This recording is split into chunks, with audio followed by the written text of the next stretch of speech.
Advance booking शुरू है Iftekhar park की। Sky line contractor and engineer private limited की पेशकश इफ्तेखार कॉलोनी साथ ही शुरू की जा रहा। दूसरा प्रोजेक्ट इफ्तेखार पार्क परभनी शहरधार रोड स्थित कलेक्टर द्वारा मान्यता प्राप्त NA-44 लेआउट, जिसमें आपको इस प्लॉटिंग में यह सुविधा मिलेगी। मेन रोड 50 फीट और अंदर के रोड 40 फीट 30 फीट, साथ ही साइड में गट्टू भी डाले हुए। हर प्लैट के पास रोड आप देख सकते हैं, आपको नजर आ रहे हैं। रोडों का काम भी अच्छे से मजबूती से किया गया है ताकि आने वाले 40-50 साल तक रोड नाली की दिक्कत ना आ सके। इस तरह से ध्यान में रखकर प्लैटिंग को डेवलपमेंट की गई है। आपको सारी सुविधा मिलेगी, जैसे हर घर में नल भी होगा, हर प्लॉट पर नल कनेक्शन जोड़ा गया है और रोशनी के लिए लाइट भी अच्छे से पोल बिठाए गए हैं और 30 फीट पर बोर को पानी, 2.5 से 3 फीट पर मुरूम 2। अलग अलग गार्डन जैसे लेडीज और जेंट्स के लिए आप इस वीडियो में यह नजारा देख सकते हैं। गार्डन कितना शानदार बनाया गया, इसमें बच्चों को खेलने के लिए खिलौने भी सेट किए गए और 4500 स्क्वायर फीट में शानदार मस्जिद भी होंगी। हवा के लिए 2 पेड़। हर घर प्लॉट के सामने इन पेड़ों में कुछ ऐसे पेड़ है जो 6 महीने में कलर चेंज होते हैं। मराठवाड़ा में पहली बार मुस्लिम एरिया में डेवलपमेंट देखने को मिला है। साथ ही skyline contractor and engineer private limited company के डायरेक्टर मेराज सिद्दीकी, इनका सेकंड प्रोजेक्ट इफ्तेखार पार्क इस नाम से शुरू की गई है। ये भी इसी इफ्तेखार कॉलोनी की तरह ही डेवलप किया जा रहा है। कलेक्टर NA-44 और साथ ही एडवांस बुकिंग शुरू की गई है।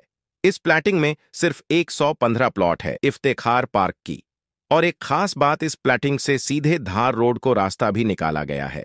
इसमें भी लाइट नल नाली रोड और हर प्लैट के सामने पेड़ लाइट पोल, खुद की DP, जिनकी ख्वाहिश है ताकि वो ख्वाहिशमंद भी ले सके। इफ्तेखार पार्क आमदनी और जरूरत पर ख्याल रखते हुए ये प्लॉट निकाले गए। आप भी एक बार जरूर जाकर देखें और अपने सपनों को पूरा करें। जानकारी के लिए मौलाना अब्दुल रशीद नदवी, इन्हें 9997077513 इस नंबरों पर कॉल करके जानकारी हासिल कर सकते।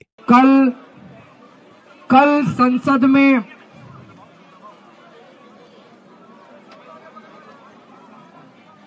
संसद में देश के गृह मंत्री अमित शाह जी ने बाबा साहब अंबेडकर का बहुत अपमान किया,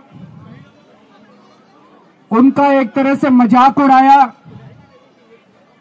उन्होंने कहा अंबेडकर अंबेडकर अंबेडकर कहने से कुछ नहीं होगा, इससे अच्छे भगवान का भजन करो तो हो सकता है स्वर्ग मिल जाए। पहली चीज मैं अमित शाह जी को कहना चाहता हूं, देश के करोड़ों करोड़ों करोड़ों दलितों, गरीबों, कुचले हुए लोगों, पिछड़े लोगों, वंचितों, उनके लिए बाबा साहब अंबेडकर भगवान से कम नहीं है। मरने के बाद तो पता नहीं स्वर्ग मिलता है कि नहीं मिलता, लेकिन आज इस पृथ्वी के ऊपर ऐसे करोड़ों करोड़ों वंचित आज जिंदा हैं क्योंकि बाबा साहब अंबेडकर ने उस संविधान में उन्होंने जीने का और रहने का अधिकार दिया। जिस तरह से उन्होंने, अमित शाह जी ने बाबा साहब अंबेडकर का अपमान किया, करोड़ों लोगों की भावनाएं आहत हुई हैं। मैं खुद व्यक्तिगत तौर पे उनको अपना आदर्श मानता हूं, उनके बताए हुए रास्ते पे चलने की कोशिश करता हूं। जब भी कभी जीवन में मुझे कठिनाई महसूस होती है, उनकी जीवनी उठा के पढ़ लेता हूं। उनका संघर्ष हमें प्रेरणा देता है।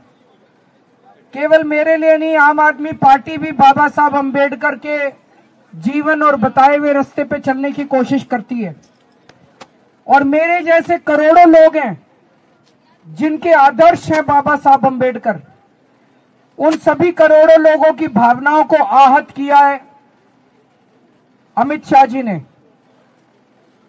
लेकिन आज जिस तरह से प्रधानमंत्री जी अमित शाह जी के समर्थन में उतर आए, उससे ऐसा लगता है कि जो कल अमित शाह जी ने कहा था वो भारतीय जनता पार्टी की एक सोची हुई रणनीति थी, जिसके तहत संसद में बाबा साहब अंबेडकर का अपमान किया गया। हम इसकी कड़ी शब्दों में निंदा करते हैं। अब ये साफ हो गया कि भारतीय जनता पार्टी बाबा साहब अंबेडकर के खिलाफ है, संविधान के खिलाफ है। और अब बीजेपी के जितने समर्थक हैं उनको तय करना पड़ेगा, उनको चुनना पड़ेगा, या तो वो बीजेपी के साथ हैं या बाबा साहब अंबेडकर के साथ हैं। आप दोनों के साथ नहीं हो सकते। भारतीय जनता पार्टी के शीर्ष नेतृत्व ने यह साफ कर दिया है कि वो बाबा साहब अंबेडकर के खिलाफ हैं। तो भारतीय जनता पार्टी के समर्थकों को अब तय करना पड़ेगा कि आप बीजेपी के साथ हो कि बाबा साहब अंबेडकर के साथ हो। हम मांग करते हैं कि अमित शाह जी के खिलाफ सख्त से सख्त कार्रवाई की जाए, ताकि जितने लोगों में रोष है वो रोष खत्म तो नहीं हो सकता, लेकिन वो गुस्सा कम हो सकता है अगर उनके खिलाफ सख्त कार्रवाई की जाएगी। तो हम देश के कोने कोने में इस संदेश को लेके जाएंगे, इस बात को लेके जाएंगे कि किस तरह से भारतीय जनता पार्टी और किस तरह से उनका शीर्ष नेतृत्व बाबा साहब का अपमान कर रहा है। दिल्ली के चुनाव में, दिल्ली में हम कोने कोने में, घर घर में इस बात को लेके जाएंगे कि किस तरह से उनका अपमान किया जा रहा है।